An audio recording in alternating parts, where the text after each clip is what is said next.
12시 많은 참여 바랍니다.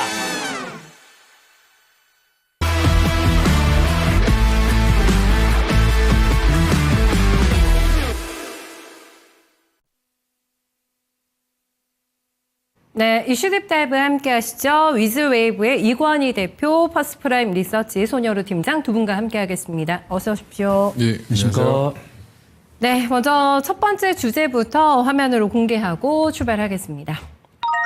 네, 미국과 중국의 합의 관세가 90일 유예됐습니다. 어제 이거 장 마칠 즈음 해가지고 나왔던 뉴스고 바로 즉각적으로 뉴욕장은 반응해줬는데 어제 먼저 반영해서일지 우리 시장 오늘 조금 시큰둥합니다. 뉴욕타임스 헤드라인은 미국의 완패다. 네, 이렇게 평가를 했습니다. 최대 관세를 넣으면서 위기를 조성했는데 이게 이제 먹히지가 않았던 거죠. 결국에는 중국이 협상에 응했다는 것을 승리로 포장한 것일 뿐이다. 월가의 평가는 조금 이렇습니다. 대표님께서도 같은 평가이실지, 네, 이번에 결과에 대해서 어떤 판단하고 계세요? 미국의 그 언론 지형은 우리나라 좀 반대죠. 사실은 이제 트럼프 쪽을 좀 싫어하는 언론들이 더 많습니다, 미국은. 아, 그래요? 네, 비판적이죠, 약간 공화당 쪽에. 근데 지금 저도 개인적으로는 이 싸움이 처음 시작됐을 때부터 중국이 이길 거다, 버티면. 그렇게 생각을 했는데, 결국엔 중국은 맞대응만 하다가 뭐 만나자고 해서 스위스에서 만나서 네. 합의를 봤죠. 예, 그러면 사실 이건 누가 기부업한 거냐? 뭐 이건 사실 중요하진 않습니다, 우리한테는. 근데 사실 미국이 115%를 깎으면서 서로 이제 합의를 봤다. 이렇게 주도해서 자기들이 합의를 본 것처럼 얘기를 하지만 중국은 지금 아무 말 안 하고 있습니다. 그 얘기는 그냥 저는 미국이 진 거를 용인한 거다. 그러면 이제 우리가 이 관세를 부과하기 전으로 돌아가 보면 그 전에도 한 30% 정도 관세는 냈었거든요, 중국은. 네. 그럼 지금 무효화시킨 거죠. 그 얘기는 무슨 말이냐면 괜히 뻘짓했다. 이거밖에 안 되는 거죠. 중국으로부터 얻어낸 게 없어요. 아무것도 없습니다. 네. 그러니까 오히려 지금 모양새만 더 안 좋아지고. 모양새 안 좋아졌고 이제 다른 나라들과의 관계도 더 악화되고 그러게요. 캐나다, 멕시코의 관계도 악화되고 지금 관세 정책 자체가 이제 실패했다라는 거를 어떻게 보면 자인한 걸 수도 있다라고 보시면 될 것 같고요. 이거를 포장을 어떻게 하느냐는 이제 아마 그 개별 품목과 품목별 관세 이거에서 어떻게 이제 대응을 하느냐에 따라서 이제 앞으로 예전에 바이든 정부 때도 했던 건데 이런 것들 아마 규제를 할 걸로 예상을 하고 있고 그게 아마 협상이 좀 길어지겠죠. 그 사이에 한 90일 동안 이제 협상을 제대로 이제 해보겠다라고 얘기를 하는 거고요. 근데 이렇게 하게 된 이유는 뭐 미국 내부에 있었습니다. 사실은 미국 내에 있는 기업들이 불만이 너무 많아진 거죠. 피해도 실제로 많이 받고요. 그렇죠. 네. 중국과의 관계가 약화되면서 결국엔 피해를 본 게 미국 기업들이라는 게 사실은 미국의 정치를 하는 입장에서는 부담스러울 수밖에 없었고 공화당 내의 반발도 심했고요. 나바로라는 사람들이 한동안 많이 나오다가 지금 이제 베센트만 나오죠. 그 얘기는 그렇게 극단적으로 얘기했던 뭐 그 영구 채권, 뭐 100년짜리 채권 얘기했던 사람도 지금 사실은 최근에 미국에서 사라졌습니다. 도대체 너의 근거가 뭐냐? 이제 채권 전문가들이랑 토론하다가, 이거, 그게 아니라 이러다가 이제 말 어버버 해가지고, 예, 바로, 예, 그렇게 됐죠. 예, 그래서 이게 무슨 말이냐면, 결국엔 지금 트럼프 정부가 뭔가 강하게 하려고 했던 부분들, 그 다음에 국민들한테 뭔가 어필하고 싶었던 부분들은 어필은 됐다라고 보고, 그리고 이제 뭐 어제 의약품 관세, 뭐 의약품을 80% 내리겠다 이렇게 서명한 것도 사실 보면 쇼죠. 일기 때도 했습니다. 네. 오바마 정부도 약간 떨어뜨리려고 했죠. 오바마 케어 할 때. 근데 맞아요. 법원에서 걸렸고 의회에서 걸리고 계속 걸렸습니다. 그 얘기는 제약사들이 가만히 안 있습니다. 그러니까 미국이 그렇게 대통령 명령 하나로 그냥 다 될 것 같으면 그렇게 쉬운 나라가 아니고요.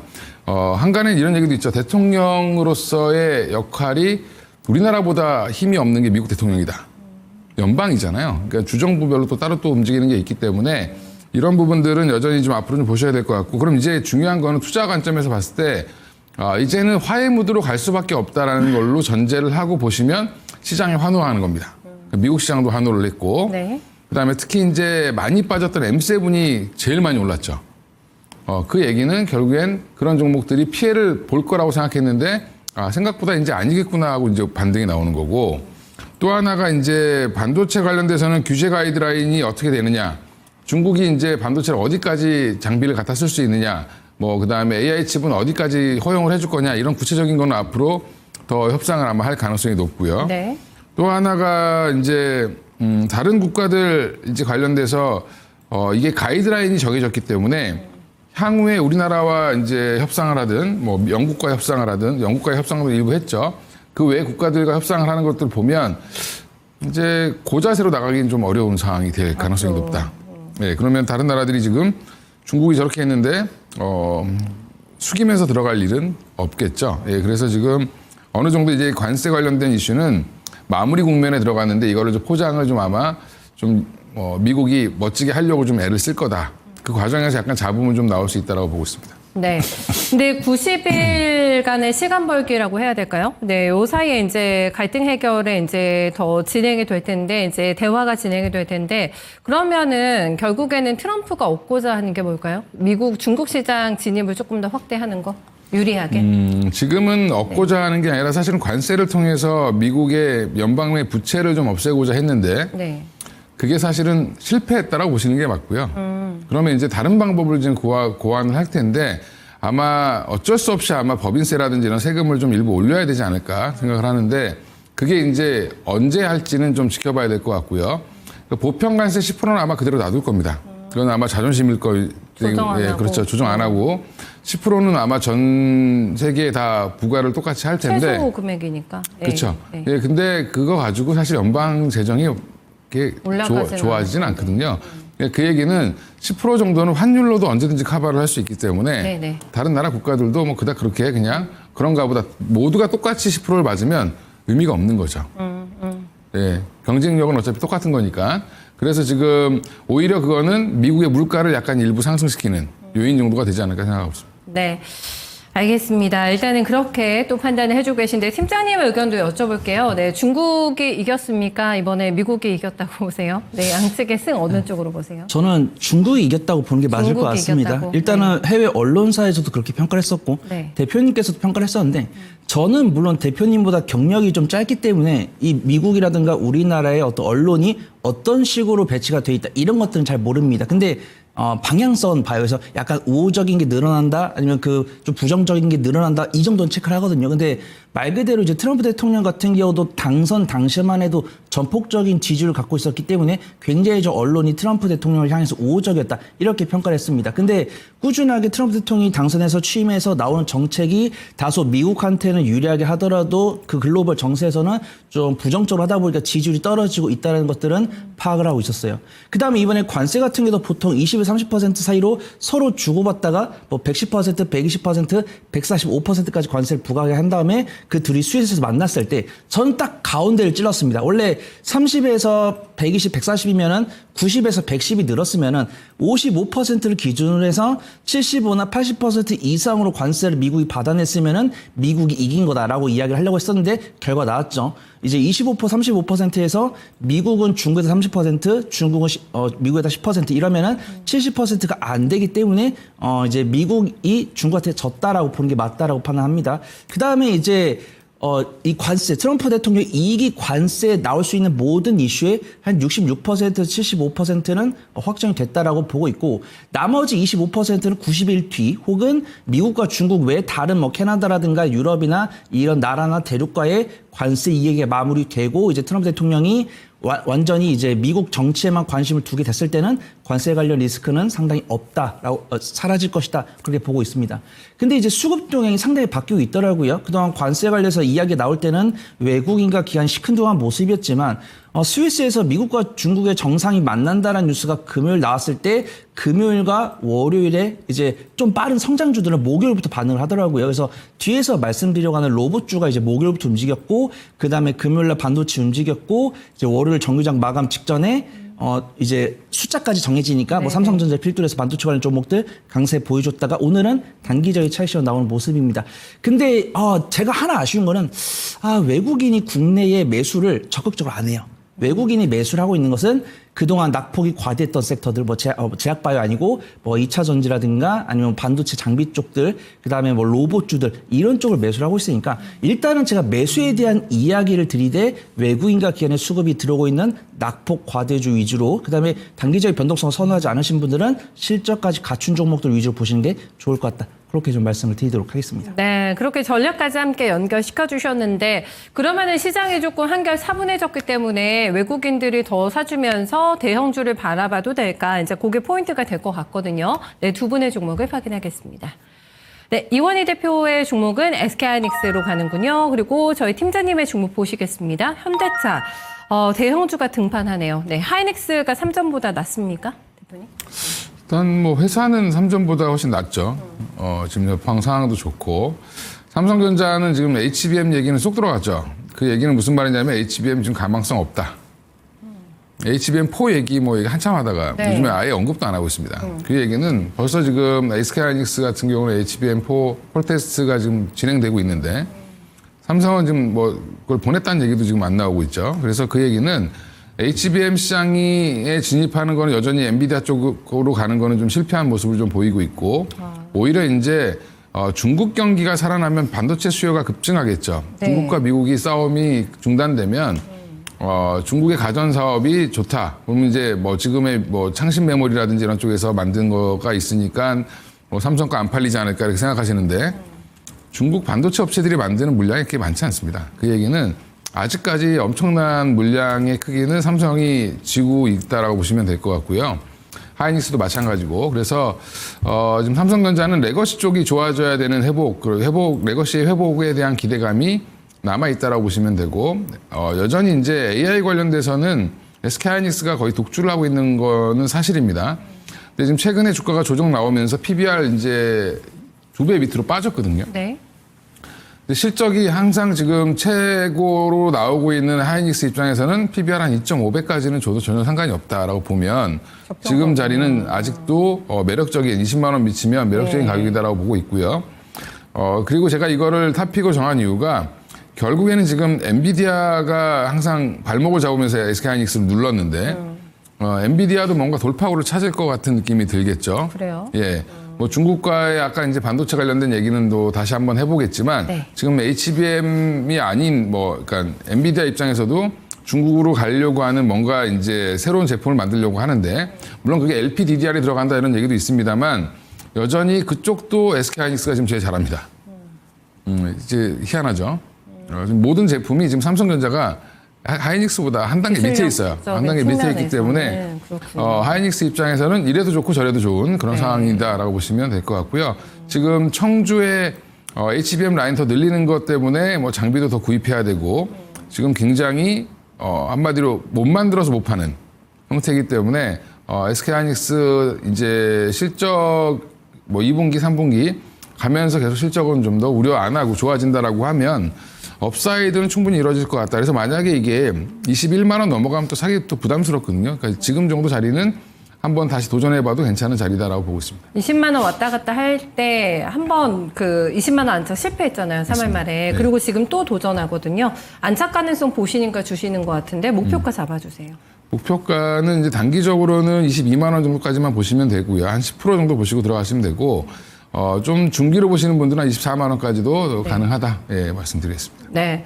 다음은 정말 엉덩이가 무겁기로 소문난 현대차신데 그 대표님께서 지난주에 굉장히 강조해 주셨던 종목이 있거든요. 네, 팀장님께도 시각에 여쭤볼게요. 현대차 좋습니까? 지금 사기? 네, 사실은 대표님께서 저번 주에도 강조를 해주셨지만 굉장히 성토해 주셨던 종목. 사실 어제도 말씀 주셨거든요. 그래서 약간 네, 거기 있었습니다. 근데 저희가 보통은 시가총액 1,500억이 넘는 중형주 위주로 소개를 드리는데 뒤에 주제가 로봇이기 때문에 중소형주는 뒤에서 말씀을 드리면 될 것 같고 일단 제가 투자 포인트 다 말씀드렸습니다. 과대낙폭이 있으면서 성장성 갖고 있으면서도 저평가 매력도 있는 종목을 사셔야 된다라고 말씀을 드렸는데 중형주는 뒤에서 말씀드릴 거기 때문에 거기에 실적도 갖고 있는 현대차를 좀 말씀을 드리려고 합니다. 일단 현대차에 대해서는 뭐 하고 있는 일이나 실적 추이 이런 것들은 말씀드릴 필요는 없다라고 판단하고 있고요. 현대차에 대한 보수적인 시선이 있습니다. 어떤 전기차에 대한 어떤 판매가 지속이 되고 있으면서 판매량이 조금 감소하고 있죠. 그 다음에 원달러 환율이 조금 안정을 찾으면서 수출을 주도로 하고 있는 현대차가 어떤 환차손을 입을 가능성이 높다라고 판단합니다. 그래서 지금도 매출액 컨센서스를 보면은 매출액이 증가하고 있어요. 절대치는 증가를 하고 있어요. 근데 영업이익이랑 당기순이익이 소폭 줄어든다는 것은 뭐 현대차가 마케팅 비용을 더 추가를 해가지고 파는 것도 있고 잘 팔리고 있지만 비용이 있거나 원달러 환율 원화가 이제 원화가 강세가 되면서 그들이 달러로 환전했을 때 얻는 환차익이 줄어들 수 있을 것이다. 이런 부분들이 있는 겁니다. 그러면은 현대차는 부정적으로 보이는 것이 아니냐라고 판단할 수 있는데 그런 상황 속에서 외국인과 기관은 사고 있다라는 부분들입니다. 지금 현대차 같은 경우는 저번 주 수요일에 외국인이 처음 사기 시작했고 저번 주 금요일과 어제까지도 외국인과 기관의 쌍끌 순매수가 들어왔습니다. 그다음에 오늘 아침마저도 기관의 순매수가 들어오고 있는데 이런 부분들을 감안했을 때는 미국과 중국에서 관세 이야기가 마무리됐고 수치화까지 확정됐을 때는 그 안에 낙폭과대에 들어있는 종목들 중에서 리밸류에이션을 해봤을 때 저렴하다고 평가하는 종목은 현대차가 맞다라고 판단하고 있고요. 일단 현대차 같은 경우는 이제 막 바닥권에서 21선과 60선을 천천히 뚫는 모습인데 그 수급병이 외국인과 기관이고 배당 수익률이 6%가 넘고 분기 배당을 주고 있기 때문에 단기적인 변동성을 선호하지 않으신 분들은 분할 매수 관점으로 적금 넣으면서 2달, 석 달 정도 보유해 갔을 때는 안전하게 수익 가져갈 수 있을 것 같다. 그렇게 평가해서 말씀드리도록 하겠습니다. 조금 짧게 목표가만 좀 내주세요. 그러면. 네, 매수는 19만 6,900원부터 19만 원까지 해보시면 좋을 것 같고요. 손절가는 제가 18만 5천 원 잡아드리지만 의미 없다라고 판단합니다. 그다음에 1차 목표가는 21만 원에서 21만 5천 원 잡고서 만약에 수급동이 꾸준하게 들어온다고 했을 때는 22만 5천 원까지도 볼 수 있을 것 같다. 그렇게 말씀드리도록 하겠습니다. 네, 저밸류인 우리나라의 간판 기업이죠. 네, 두 종목 들어봤습니다. 다음 두 번째 이슈로 넘어가겠습니다. 두 번째는 오늘 좀 핫하죠. 네, 로봇주 얘기합니다. 나우로보틱스가 공모 상장 연타석 지금 흥행을 하게 되면서 로봇주 열기 다시 불붙었습니다.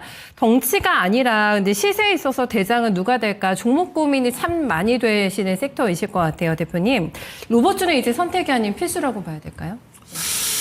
뭐 필수까지는 아닌데 네. 일단 그런 거죠. 이제 주식은 항상 꿈을 꾸는 종목을 찾는데 예전에 아마 제가 그 김수경 아나운서랑 그 예전에 한 10년 전에 했을 때 네. 네. 예, 에코프로 그때 막 한 8,000원 뭐 이렇게 했을 때 얘기했었던 그런 시절이 종목이죠. 있었군요. 예. 8,000원. 네. 예, 그때 거기도 꿈이었거든요. 네. 꿈이 결국엔 이루어졌죠, 한번. 그렇죠. 예. 네. 근데 이제 로봇도 약간 그런 겁니다. 지금 이제 어느 정도 한 중간 정도 와 있다라고 보고 있는데 로봇은 이제 어떻게 보면 정책으로 지금 대선 주자들 중에 로봇 얘기하는 사람은 없어요. 없는데 이제 AI 얘기는 엄청 하거든요. 네. 근데 결국엔 AI의 끝은 로봇입니다. 그러니까 결국엔 지금 우리나라 로봇 사업도 휴머노이드 쪽으로 지금 현대차는 이제 보스턴 다이내믹스를 통해서 하고 있고 삼성도 지금 레인보우 로보틱스를 인수하고 나서 가장 강력하게 드라이브 걸고 있는 게 휴머노이드 사업부죠. 그리고 이제 두산 로보틱스도 마찬가지로 휴머노이드 사업을 하겠다라고 얘기를 하고 있고 네. 이미 이제 근데 문제는 실적이 문제인데 항상 발목 잡는 게 협동 로봇이 지금 중국이 워낙 잘해서 일본이랑 우리나라 기업들이 들어갈 자리가 거의 없어요. 협동 로봇은 밀리는군요. 네, 밀리고 있는 규모의 상황입니다. 경제에서. 예, 그래서 지금 그게 밀릴 수밖에 없는 게 중국은 지금 뭐 그런 과학기술 예산을 우리나라 1년 예산만큼 쓰고 있습니다. 그러니까 이제 그쪽으로 밀릴 수밖에 없는데 그래서 돌파구를 찾는 거죠. 그래서 지금 두산이라든지 뭐 삼성이라든지 그다음에 SK그룹, 그다음에 LG그룹 우리나라의 주요 그룹이 지금 다 로봇 사업에 매달리고 있습니다. 그러니까 결국에는 지금은 투자의 시기이기 때문에 꿈을 꾸는 시기다라고 생각하시면 되고요. 정책 확대로 당연히 이어질 겁니다. 왜냐하면 AI 관련된 투자를 하는데 로봇에 투자를 안 하면 이게 말이 앞뒤가 안 맞는 거라고 보시면 될 것 같고요. 그렇죠. 네. 예, 결국에는 피지컬 AI 뭐 이렇게 얘기하는 게 결국엔 이제 AI를 로봇에다 갖다 붙이는 걸 얘기하는 겁니다. 그러면 지금 많은 기업들이 뭐 로봇 손에 관련된 것들을 연구하는 회사도 있고 그 외에 이제 협동 로봇, 그다음에 물류 로봇, 그다음에 산업용 로봇 다 하고 있는데 지금 나우로보틱스 같은 경우도 사실은 산업용 로봇이에요, 이게. 그러면 공장 자동화 관련된 것부터 먼저 시행이 될 텐데 그쪽으로 지금 드라이브 걸고 있는 회사들이 조금은 빠를 수 있다. 아, 물류 자동화? 네, 물류라든지 공장 공장, 자동화 네. 이런 것들에 이제 들어가 있는 회사들이 좀 빠를 수 있습니다. 왜냐하면 우리나라가 지금 산업용 로봇을 워낙 제일 많이 쓰고 있는 나라 중에 하나인데 그게 옛날에 기계식 로봇에서 이제 조금 더 발전한 AI가 들어간 로봇으로 가고 있는 중이다라고 생각하시면 되고 그 안에서 이제 작은 종목은 뭐 유일 로보틱스라든지 시메스라든지 이런 회사들이 있는데 조금 길게 투자하실 거면 종목을 바로 그냥 얘기해도 되나요? 좀 이따 얘기할까요? 예. 기다려주세요. 예, 좀 이따 얘기하겠습니다. 예. 알겠습니다. AI의 끝판왕은 로봇이다 다들 동의하시죠? 네, 봐야 된다고 하는데 반등의 포인트를 완벽하게 지금 현재 구간에 잡았다고 볼 수가 있을까요? 팀장님의 시각 들어볼게요. 근데 저는 일단 거시적인 환경도 분석을 하지만 차트랑 수급도 분석을 합니다. 그래서 우리 앵커님 모르시겠지만 제가 저번 주 목요일 날 모닝 스탠바이에서 로봇주를 말씀드렸거든요. 근데 그때는 사실 어떤 명확한 근거보다는 외국인과 기관들은 이런 투자 인사이트를 기대를 하고 접근을 하고 있다. 이렇게 말씀을 드려가지고 그때 이제 하이젠 RA에 대한 말씀 드렸거든요. T-로보틱스하고. 네. 근데 그 종목들이 오늘 좋은 시세를 보여주고 있으니까 이번 주 목요일 날 수익률 리뷰를 하게 될 것 같습니다. 그래서 일단 로봇 같은 경우는 저도 이제 지하철 타고 이 방송국이 오면서 로봇 관련해서 정책 발언이 나왔나 했을 땐 없더라고요. 근데 지금 대선에서 양 대표 이제 후보분들께서 이 AI에 대한 이야기했고 그다음 뭐 출산이라든가 경제 이런 이야기를 하셨지만 로봇에 대한 키워드는 없었습니다. 하지만 이 AI를 이야기했을 때는 이제 AI 소프트웨어에서 이제 AI 반도체 쪽으로 갈 수 있고 그다음에 로봇으로 갈 수 있고 뭐 의료 AI 이런 식으로 이제 뿌리가 나뉘어지면서 수급이 돌아갈 수 있다라고 판단합니다. 근데 로봇 관련 종목들은 사실 외국인과 기관의 수급이 들어온 지가 한 1주 반 정도 됐거든요. 제가 저번 주 목요일에 로봇주를 말씀을 드릴 때도 이미 외국인과 기관의 수급이 3일 이상 들어왔기 때문에 외국인과 기관 같은 경우 거의 일주일 넘게 매집을 한 다음에 AI 관련 대선 후보들 정책 발이 나오니까 그 뒤를 이제 로봇 관련 종목들 따르지 않을까 이런 기대감을 갖고 있는 것 같습니다. 그 다음에 오늘 뭐 로보티즈라든가 아니면 뭐 제가 뒤에서 말씀드릴 뭐뭐 로보틱스 같은 경우도 실적이 개선됐더라고요. 그래서 로봇을 바라보시는 분들 중에서 로봇은 성장성이 뚜렷하니까 무조건 사야 된다. 이렇게 말씀하신 분은 계시고 로봇주가 참 좋은 것을 알고 있는데 실적이 안 나오고 있다라고 말씀하신 분들 계세요. 그래서 저는 반반 동의를 합니다. 그래서 로봇이라는 기업들을 전체적으로 봤을 때 우리가 뭐 레인보우 로보틱스나 뭐 두산 로보틱스나 이런 종목들 참 좋지만 이들의 맹점은 매출액은 증가하고 있지만 적자 중이다. 그다음에 우리가 좋아했던 감속기 기업들 뭐 SBB테크나 SPG 이런 종목들도 2023년 상반기부터 2024년 상반기까지 흑자를 기록을 했는데 2024년 하반기에 적자로 돌아서면서 대표님께서 말씀하신 것처럼 일반 공작기기를 넘어서 뭐 산업용 로봇, 협동 로봇을 가고 있지만 우리나라 기업들이 이 산업 로봇이랑 협동 로봇에 들어갈 자리가 별로 없다. 이렇게 보는 뷰가 맞다라고 판단하고 있고요. 지금 우리가 뭐 피자 로봇이나 이런 것들 음식용 협동 로봇의 뉴로메카나 이런 종목들 보면은 뭐 이제 가게별로 한 대, 두 대는 넣었지만 사실 이 기계 한 대가 몇 억짜리가 아니고 몇 천만 원짜리다 보니까 유로메카 실적이 크게 개선되지 않더라고요. 근데 오늘 보니까 이 로봇 관련 종목들이 전반적으로 좋은 모습 보여주고 있지만 확실하게 실적은 안 나오지만 성장성 깡패라든가 성장성은 일부 있는데 실적이 개선된 종목들 위주로 수급이 몰리고 있으니까 옥을 구분하는 게 중요해 보인다. 네. 그렇게 좀 말씀을 드리도록 하겠습니다. 알겠습니다. 그 옥찾기에 들어갑니다. 오늘 주인공은 뭐 유진 로봇하고 나우 로보틱스잖아요. 근데 두 분이 선택하시는 탑픽은 어떤 종목일지 바로 화면으로 확인하겠습니다. 네, 대표님께서 입이 근질근질하셨던 종목이 레인보우 로보틱스고 저희 팀장님의 종목입니다. 유일 로보틱스 네 가겠습니다. 레인보우가 대장이죠? 아직까지도 그렇게 보세요? 저는 뭐 여전히 대장이다라고 보고 있고요. 일단 뭐 누가 뭐라 그래도 우리나라 1등 회사가 아까 삼성전자를 좀 까긴 했습니다만 삼성전자죠. 네. 예. 삼성전자가 지금 투자한 회사고 아까 이제 그 아빠 앵커 브리핑에서도 나왔지만 삼성전자가 지금 투자 회사가 밑에 있는데 이제 제 아는 형님이 거기서 일을 했는데 거기서 벤처 회사들 투자를 많이 하거든요. 네. 근데 이제 거기 보면 로봇 관련된 회사를 이제 찾을 수 있는 인력을 구하는 겁니다. 그 얘기는 무슨 말이냐면 지금 삼성은 갖고 있는 게 어떻게 보면 돈이죠. 로봇 관련된 기술은 레인보우 로보틱스가 있으니까 샀습니다. 사서 지금 자회사로 편입을 시켰는데 그러면 나머지도 필요하면 사겠죠. 가장 빠른 방법입니다. 그래서 그것 때문에 로봇에 이제 근데 그렇게 사게 되면 중추는 어디가 될 것이냐. 핵심 브레인은 레인보우 로보틱스가 될 수밖에 없고 여기를 중심으로 로봇 사업을 키울 거라고 보시면 되고요. 삼성전자를 이제 나쁘게 보시는 분들은 이제 반도체가 이제 좀 끝났다라고 보시는 분들은 다음 먹거리는 삼성전자는 로봇으로 살아나야 된다. 이렇게 얘기하시는 분들도 계십니다. 그러니까 그 정도로 이제 로봇 사업 비중이 좋아질 거다라고 보면 이미 자회사로 편입된 레인보우 로보틱스를 안 볼 이유는 없다라고 보고 있고요. 앞으로 이제 프로젝트들이 많이 진행될 걸로 보이고 있고 지금 대전에 지금 한 몸이 되어가는 중에 있습니다. 대전에 사무실을 하나 열어서 지금 휴머노이드 팀을 삼성전자 일부 인원과 레인보우 로보틱스 인원이 합쳐서 지금 연구소를 지금 하나 만들었거든요. R&D 센터를. 네.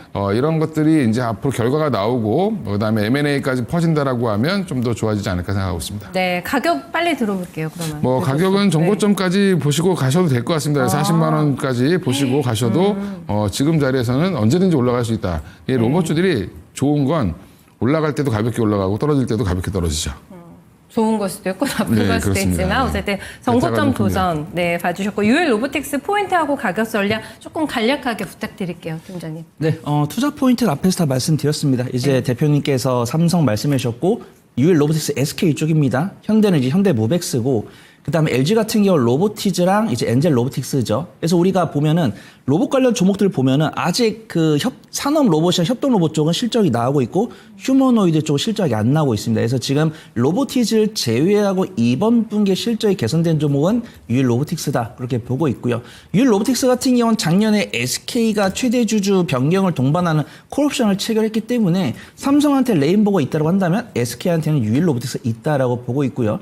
지금 SK 온에 들어간 2차 전지 공정용 자동화 장비를 이제 UL 로보틱스가 납품을 할 거기 때문에 실적이 개선될 가능성이 상당히 높다라고 리포트가 나오는 와중에 이제 분기 실적 흑자로 전환됐기 때문에 그 탄력이 있을 거다라고 보고 있습니다.